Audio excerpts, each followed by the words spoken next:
Welcome to the Smith and Rowland Show. Let's join our host, Alan Smith and Jeff Rowland.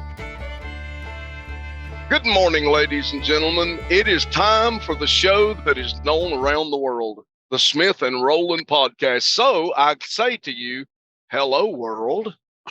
My name is Jeff Rowland. I introduce to you now the man of the hour and the one who will thrill us with information beyond what you're capable of even handling, Alan Smith. What coffee you were drinking this morning? Thank you very much. The only thing I have to do now is to live up to that introduction. That's right. Which, That's right. matter of fact, Right. 30 seconds. Everyone's convinced that was a good introduction. Hello, world. Mr. That's Rowland. right. That's how the bank tellers at the credit union now address me when I pop up there. They say, hello, world. Yeah. When you pulled in at the bank drive-through the other day, that's what they said to you. Yeah. They looked out there and said, hello, world. They had been listening to our podcast. Well, right. Mr. World Changer Rowland, we got a little deal going on here. I think it would be worth our look at and our commentary so people know how to feel about it. We got this little deal going on down at the border. I don't know if you're aware of it. Yeah, it used to be a little deal. Now it's no longer a little deal. It's a huge deal. It's a huge deal. We got an article here on the stream by Al Perota that he actually published yesterday evening sometime. But he has an article here, Jeff, on the border situation. Plus, we now have put before us by our illustrious President Biden, we have what's called a border bill. I'm not really sure why they call it a border bill. Yeah, that's that's very right. little to do with the border, but nonetheless, so it's about the border bill. He starts off his article, you're especially happy if Ukraine means more to you than American border security. Wow. All that seems to include a good chunk of the U.S. Senate. Yeah. Wow. The Senate's border bill that doesn't secure the border. That's the title or the heading of the next paragraph. What's more disturbing, the details in the Senate's border bill or the underlying premise that they think the American people are dunderheads. Here's a bill that is being plugged as an answer to the border disaster, yet has nearly 4 times as much money for other countries than it does for our border security. I love you, son. Really, Pop? Then why are you giving me a bike with no brakes and the kid across the town has a Corvette? Yeah. Wow. That's a good analogy.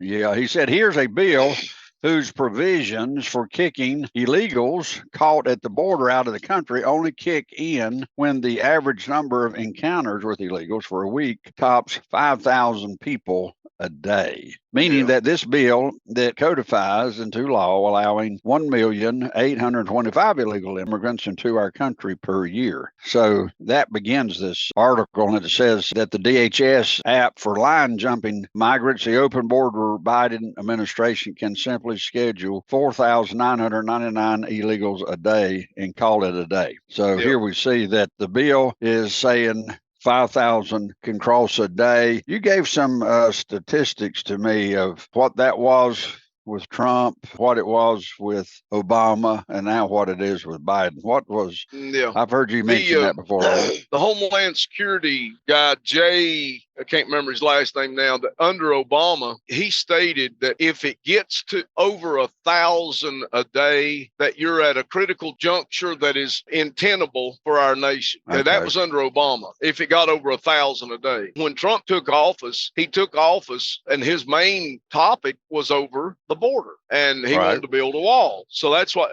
so he got in office and started building a wall. And then Donald Trump did some other things. By executive order, Donald Trump made everyone remain in Mexico until they were ready to cross. There was other things that Donald Trump did that caused the slowdown of migration down to just a few hundred a day was crossing the border. Right. Now, when Joe Biden took office, the reason this needs to be stated, Alan, there are even Democrat-run cities and Democrat-run states that's hollering, we have a crisis at the border. Well, listen, they voted for this.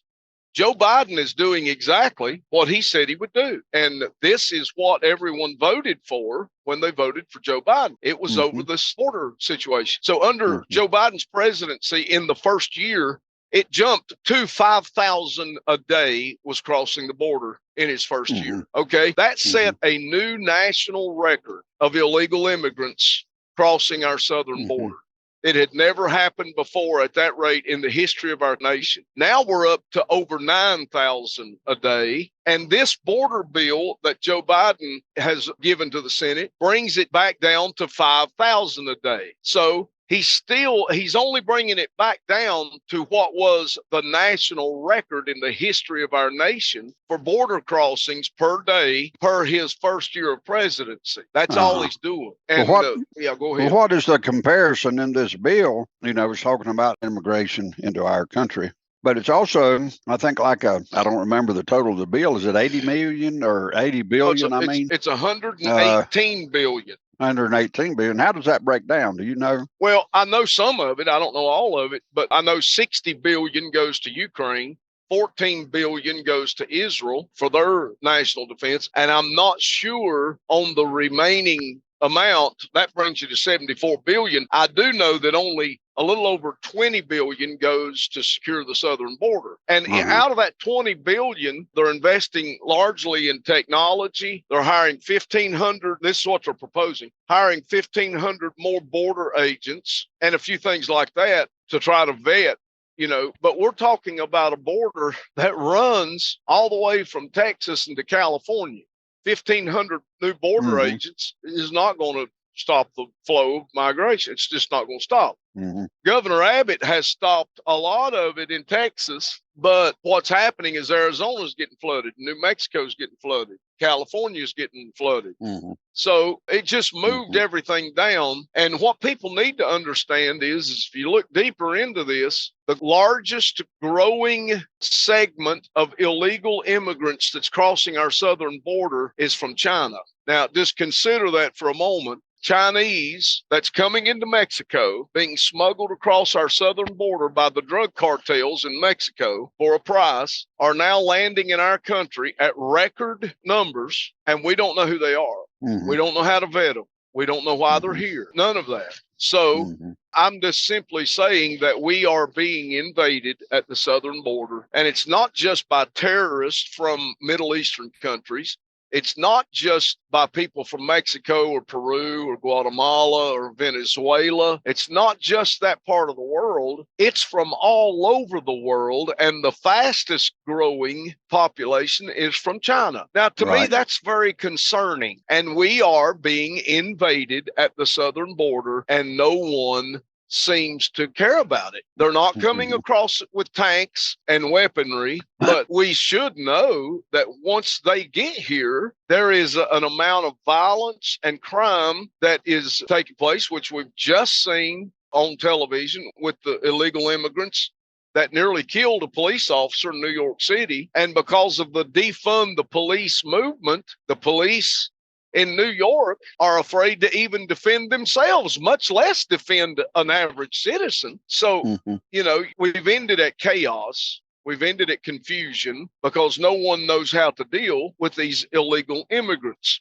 President Biden gave a speech yesterday, and he was talking about how that this border bill is the most humane border bill that has ever come across the floor of the Senate. Well, I can appreciate our desire and compassion to be humane to those that want to enter our country. But I got to tell you, it is inhumane to the citizens of this country to allow so many people in here that have nothing but violence and crime in their heart and on their minds that we can't even protect our own citizens. Well, what about the dichotomy, I guess you could say, between open borders in America and we're trying to help Ukraine defend their border?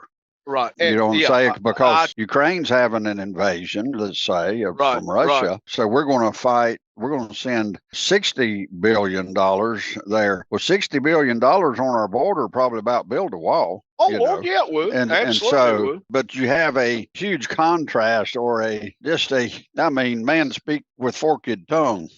Yeah, right. We're going to send $60 billion to Ukraine to defend their borders.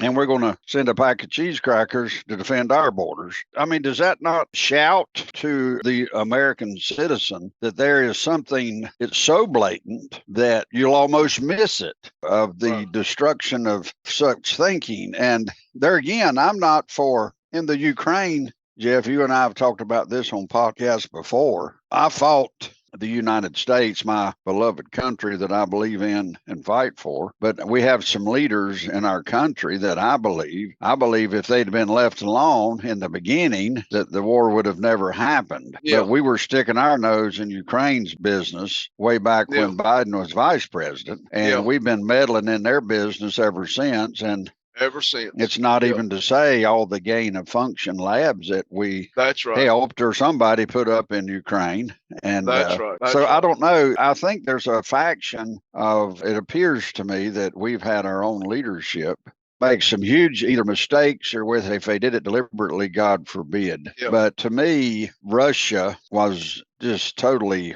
I mean, the truth is we just didn't do what we said we'd do. Ukraine gave up weapons, years ago, and we were to protect them. Russia was to protect them if they would give up their nukes, and they did. And of course, we know after World War II, they've been betrayed all the way through. But we also know that Ukraine is not known to be that honest of a country. No, like they're corrupt. Their system is corrupt. Yeah. It's been taken over by corruption. But nonetheless, that doesn't help our, us going back on I'm just going to say that the Ukraine's no more corrupt than we are. I'm going to say that. And I'll also hasten to say this. The problem with the bill, to me personally, is the same problem that started back in the 80s. This was talked about in the early 80s under President Reagan. President Reagan tried his best and never got it accomplished.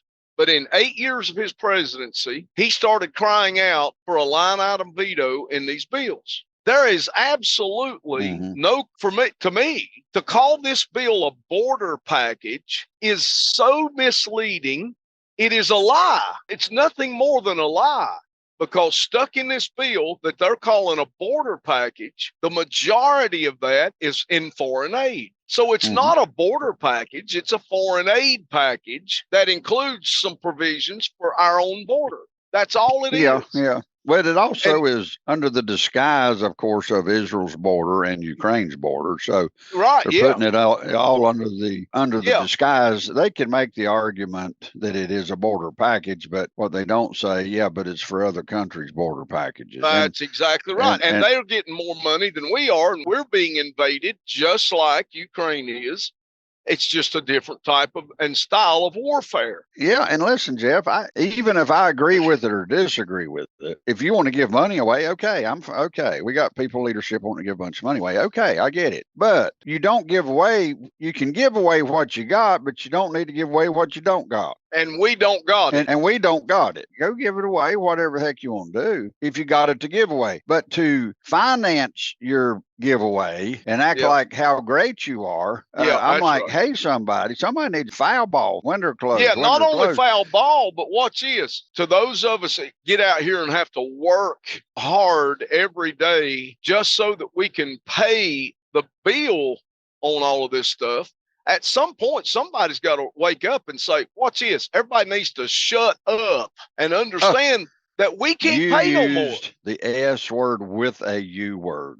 They need to shut up their mouth, because we can't pay for no more, Alan. We're 34 trillion in debt as a nation, and our deficit is growing larger and larger. And here we're going to send 60 billion more to the Ukraine. We're going to send 14 billion more. Let me tell you something. To those who love Israel, and I am one of them, I want to help Israel. The best way to help Israel is to keep America strong so we can help Israel. But if our strength is depleted, there comes a point that we can't help nobody. And we're reaching that critical mass that we're not going to be able to help nobody, to include ourselves. And I fear that that's where we're headed. And I don't despair it. That's where we're headed to. That is the direction that we're walking in now. So I just believe that there needs to be some come to Jesus moment in Washington, if that's even possible anymore. But with that said, let me say that everybody that voted for Joe Biden and Kamala Harris, you voted for this border chaos that we now have. Well, the 60 billion, I'm just trying to find out how much money have we sent to Ukraine, Jeff. Yeah. It sounds like to me the 60 billion is about as much as we have sent to this point, isn't it? But maybe that. Well, the last time we sent 80 billion, I think it was. In one leg. in one lick. Yeah. Oh Yeah. my goodness. Well, I'm way We're off up. then. Listen, we're up to close to $500 billion in aid to Ukraine since the Oh war my started. goodness. And just oddly enough, I'm going to say this, and this may ruffle some feathers, but in Joe Biden's speech yesterday, he actually put into words why the war, if you're wondering why the war is even happening in Russia and Ukraine, he put into words why it's happening. He said that under his presidency, Climate change. well, I wished it was that ludicrous, but let me tell you what he did say. He said that under his presidency, NATO had strengthened and grown more than under any other presidency. Well, that was the issue. That was the whole issue. Yeah, I was going to say, well, what's that to be proud of? Yeah, I mean, that's what created this war in Ukraine. So there is the blood of innocent Ukrainians, I think, on our hands because of our own foolish policies and not understanding the geopolitical nature of the world. That's what happened.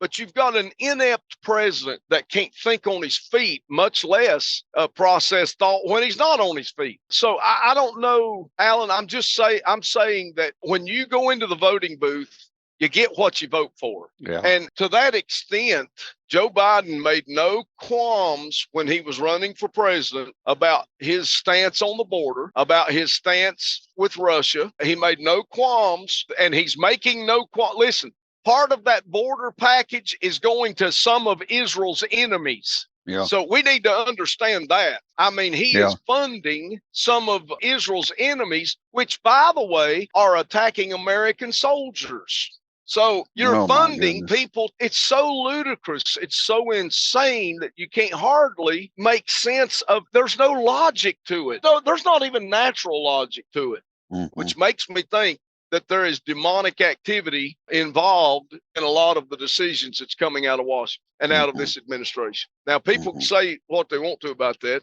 but the window's shut as far as I'm concerned on that. You know?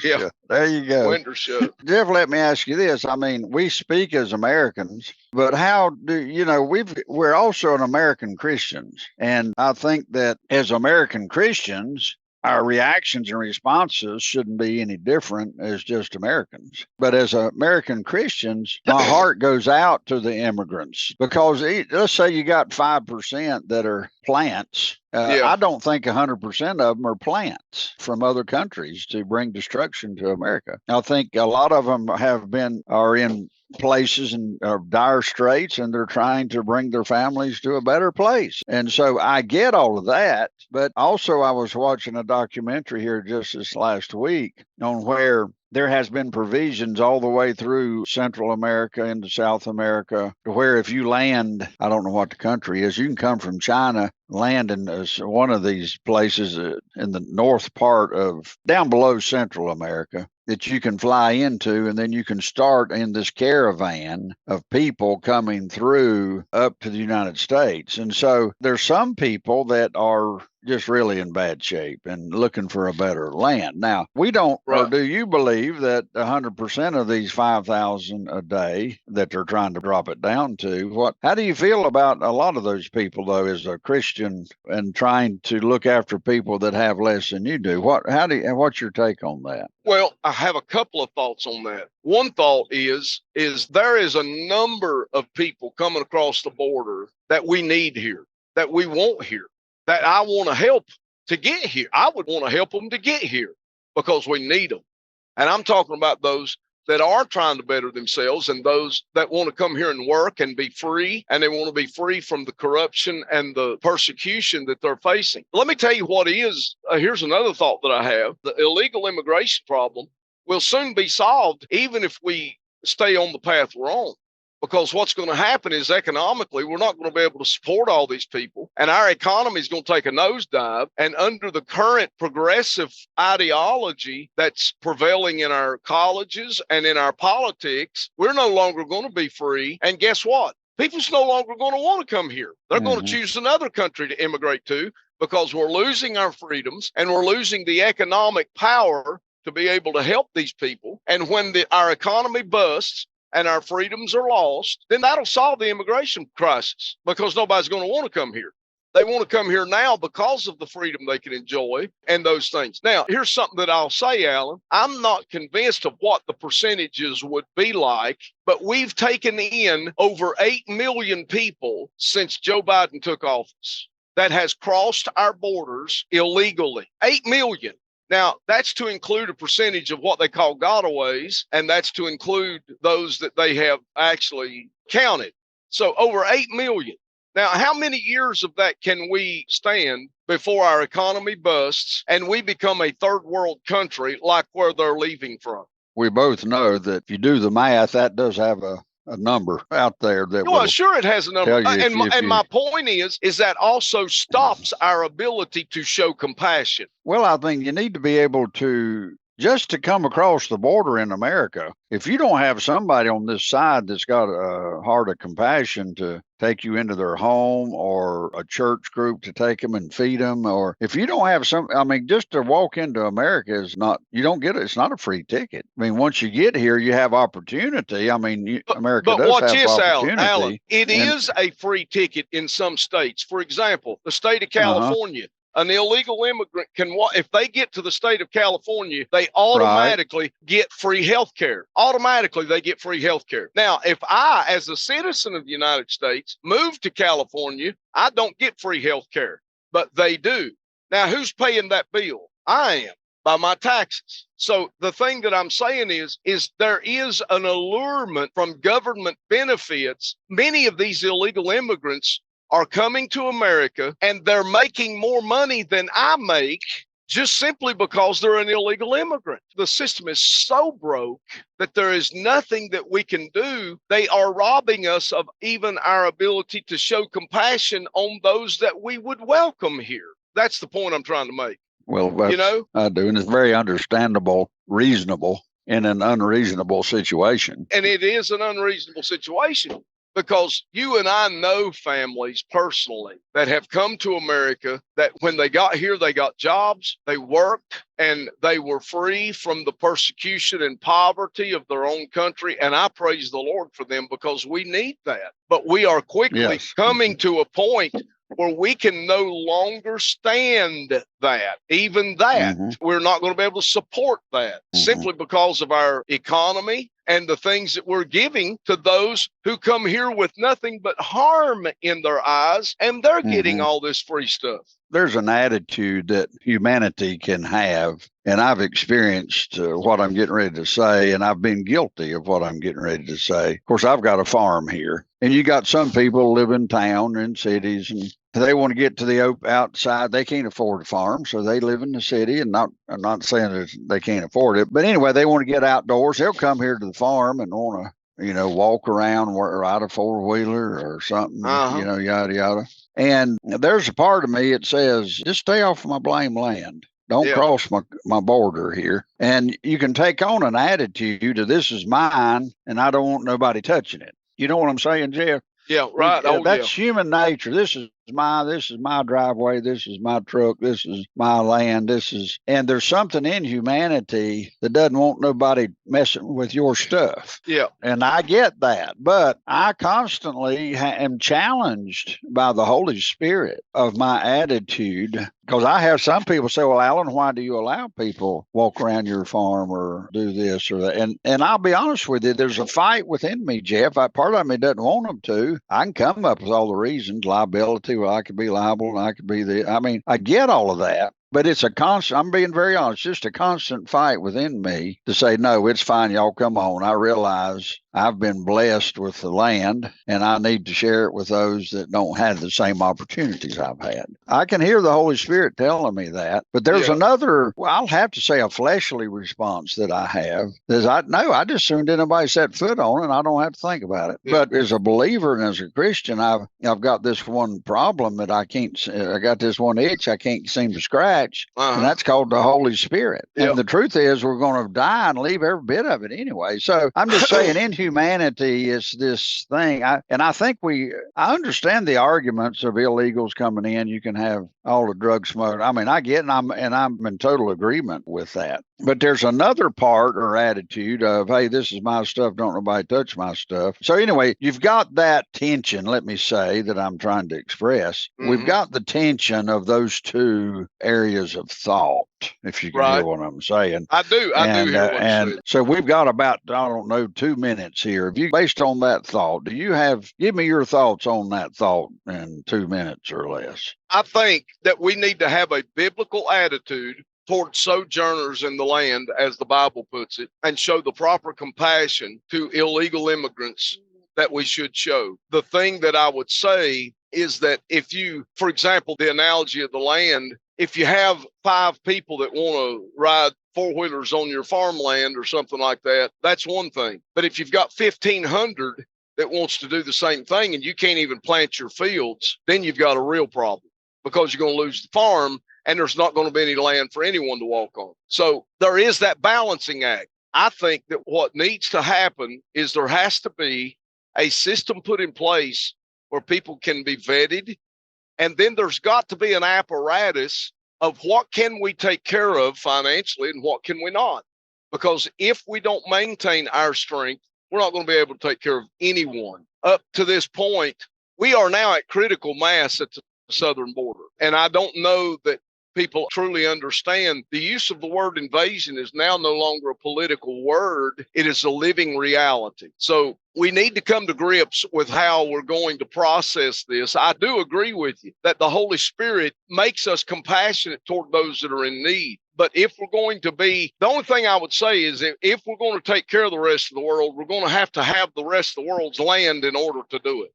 Okay, well, there's Rowland's 2 cents on that topic. And the window shut. And the window shut. That's right. All right, Mr. Rowland. All right, man, we're out of time, and we'll pick up again here tomorrow on the Smith and Rowland Show, and I'm not Rowland. And I'm not Smith. Exactly right. All right, man, talk to you tomorrow. All right, buddy. Bye-bye. Thank you for joining today's Smith and Rowland Show. You can check out our website at kingdompropheticsociety.org and our daily Unplugged podcast at smithandrowlandshow.podbean.com. You can also join us on Amazon, Apple, or Spotify.